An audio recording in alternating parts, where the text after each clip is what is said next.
Pratyahra is withdrawing from the senses. How does attachment and detachment fit into that? It's another kind of looking onto the next level where we're talking about pratyahara as a sensory withdrawal. Now, attachment and detachment, especially in our modern time, kind of people taking it like a very modified way to look at it. People talk about like, oh, I'm being attached or I'm being detached, and sometimes we kind of modify or manipulate the concept. Because when you're thinking about attachment and detachment, the first thing we need to really clear ourselves what you want to detach yourself from, or what you want you to be attached with. And that's where the sensory withdrawal and the concept of attachment and detachment will make sense. So when you talk about detachment, we talk about detachment from all the worldly desires or the cravings or all the seekings we all are suffering with. You know, I want this, I want that, or we get either sometimes indulged or over-attached to things.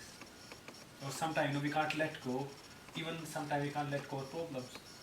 But that's what in kind of our concept we call addiction. You know, addiction of problems or addiction of drugs or alcohol or smoking. So we get attached to something, or we cling to something and we feel like if I let it go, I wouldn't survive. In yoga we call it abhinivesa. You know, clinging to something on any cost. Survival instinct. You know, we will all do everything to be alive or to stay alive as long as we can. So in sensory withdrawal, you learn to withdraw your senses. So the concept of attachment and detachment here, when you talk about detachment, you're trying to detach from the external world or all the external objects, but you're trying to also attach yourself to the higher self. And that's where when we talk about detachment, it's also we need to look into what's happening next. Where are you going when you talk about detachment? So when you talk about withdrawing the senses, so you're trying to detach yourself from all the external objects. But with the detachment, we need to also follow the attachment with the self or with the higher self or with the divine. Again, we all have different concepts. You know, either you believe in some concepts of God, or some people believe in cosmic energy, other people believe in source of creative energy or divine energy, or you know, in yogic concept we talk about self and the higher self.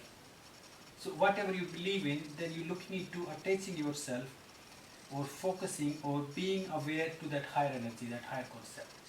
So you're detaching from all the external objects and then letting your senses to go in so you can be attached or you can be aware to the inner self, to the higher self, to the real self. So sometimes I've read in certain places where people doubt that when you follow the yogic path that you no longer can have fun anymore, that you detach from so much that you've lost the fun element in life. Is there truth in that, or? It's something, it depends like what you understand with the fun. Because like Swami always used to talk like not giving up, good for pleasure.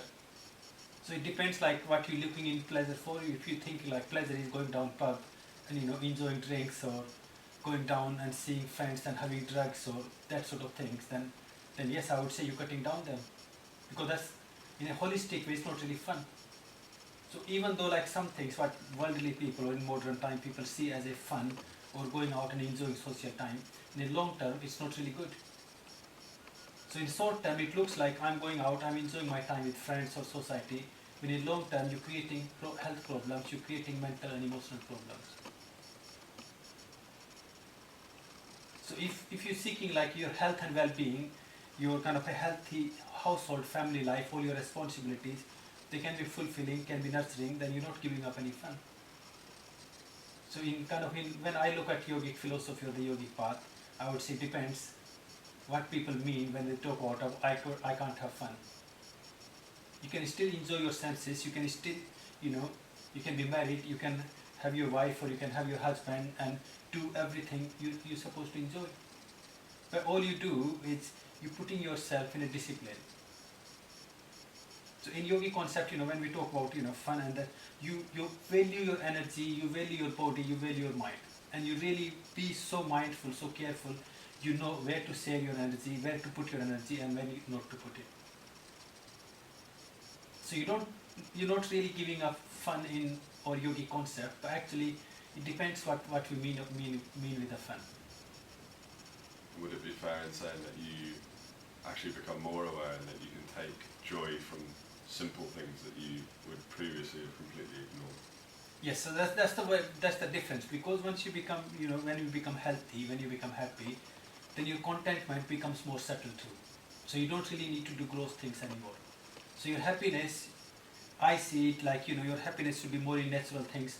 Your happiness or your joy can be just making a healthy meal, and sometimes, like we talk about, we just like to eat fruits and salad or the green vegetables. We don't even want to cook something. So it depends, if you talk about fun, is just going out and having a meal in restaurant, eating all the junk food, but suddenly you become so mindful that you don't need that. So the fun element, the joy or the happiness or the contentment is still there, but here we talk about more subtle and higher contentment or higher happiness and higher joy, or the cosmic joy. As in yoga we call it Satchidananda, the Ananda or the bliss, the joy which lasts forever. On the other hand, if you're talking about the fun of modern lifestyle and all sorts of things, then it doesn't last long. It's quite amazing when we watch something for a couple of hours, but then afterwards your eyes will be tired, your head will be tired, your whole nervous system will be tired, and it's also disturbing your autonomic nervous system. If you do your 10 minutes, 20 minutes meditation, maybe to worldly people it seems like, oh, someone is just sitting there quietly doing nothing. Actually, the joy of being yourself, joy of being that contentment, being in that balance, is far more better and far more higher. So yes, you are giving up some fun which gradually ends up or bring us down into pain or miseries, but you're taking that fun or that joy, that higher contentment or happiness, which is going to last forever. And we always talk in yoga, climbing up is always hard. It's hard work, but it's amazing joy when you reach onto the peak. Then you got amazing perception, you got the view, you enjoy the better kind of view, which you can't see from the bottom of the hill. And coming down is always easy, and it's very thrilling, and it has the amazing sensation until you hit the ground. So you're giving up that joy, which is kind of give you like a thrill, give you the adrenaline hormone throughout that period when you're falling down. But on the other hand, in yogic path, when you're talking about giving up so many things, you're learning to be detached to all these worldly desires or cravings. But once you reach to the peak, the joy is highest, and then you can see everything clearly.